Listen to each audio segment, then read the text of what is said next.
हम यहाँ क्या मांगते हैं भगवान से? घना धन दे परमात्मा। और किस लिए धन मांग रहे हम? हमें धन माया की आवश्यकता किस लिए पड़ी? हमने अपनी जो परंपराएं हैं वो घनी फैला रखी है। उन परंपराओं को हम सीमित करेंगे। विवाह शादियों में जो हम बेमतलब का खर्चा और फंड बकवाद करते हैं, नाचना गाना डीजे बजाना, ये कोई कर्तव्य है मनुष्य का?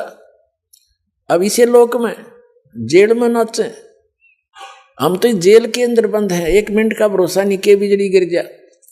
जैसे एक दिन समाचार पत्र में पढ़ा, वैसे भी बहुत सारी घटनाएं दिन में घटती ही रहती हैं।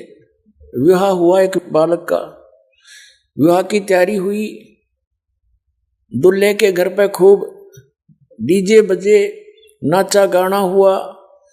नेक्स्ट डे वो बारात जा रही थी, रास्ते में वो दूल्हे वाली गाड़ी एक ट्रक से टकरा गई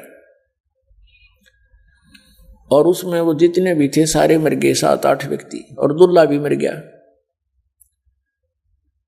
अब टक्कर मार रहा पूरा परिवार। पहले दिन तक नाचे कूदा बकवाद करे था, अरे बाल पाड़े वो बहनें, उनकी बहनें माताएं और टक्कर मार रही हैं। तो पुण्यात्माओं, संतों की दृष्टि से, उनकी आंखों से हमने देखना पड़ेगा। नानक साहब जी कहते हैं, नानक साहब जी के पास कोई जाता था, जैसे अनुपदेशी मिलते थे और कहते थे, महाराज आप तो ऐसे रहते हो जैसे आपका कुछ खोया खोया है। आप खोए खोए रहते हो, आपको क्या टेंशन है? तब नानक साहब जी ने कहा था, ना जाने काल की कर डारे, किस विध ढल जा पास आवे, और जिनाते सरते मौत खुड़क दी, उन्होंने केड़ा हासावे।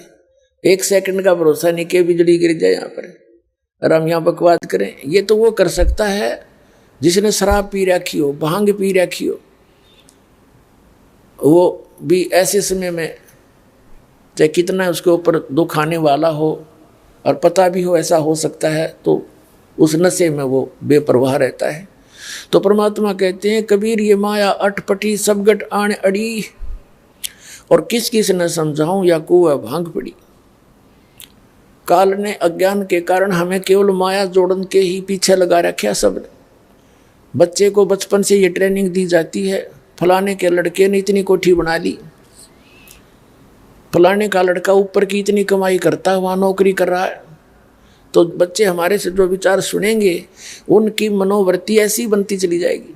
और जब वो किसी पोस्ट को प्राप्त होंगे या कोई बिजनेस करेंगे, तो उसमें वह घर गाल लेंगे। वह एक बच्चे को ये ज्ञान दिया जाएगा, बेटा चोरी नहीं करना, रिश्वत नहीं लेना, ये पाप है, महाघोर पाप है। और फिर हमें सीमित बनाना अपनी सारी इन परंपराओं को, विवाह को कितनी सिंपल वे से करना है। विवाह तो परमात्मा ने संयोग जोड़ कर भेज रखा होता है बच्चों का, माँ बाप से नहीं हो सकता। माँ बाप तो लड़का देखने खातिर 3-3 साल लगा दे, नहीं संयोग जोड़ पाते, और जो जोड़ रखा दाता वही होता, उसी दिन होता है। तो हमने बीच में इसमें बकवाद की कति आवश्यकता नहीं है। बच्चों का संस्कार जोड़ दे, वचन से बच्चे पराये होते हैं।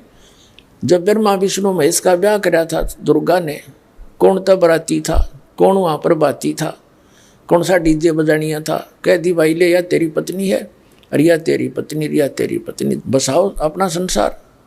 तो इतनी सी बात है यार, इससे आगे तो बकवाद है सारी। और ये पैसे वाले मस्करे लोग शुरू करते हैं, और गरीब व्यक्ति फिर अपने बेमतलब कड़ तड़वा कर उन्हें देखा।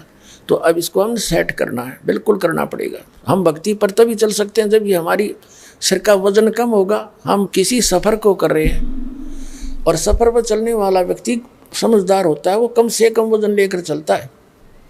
तो हमने इस भक्ति मार्ग के सफ़र पर चलना है, तो ये वजन पटकना पड़ेगा।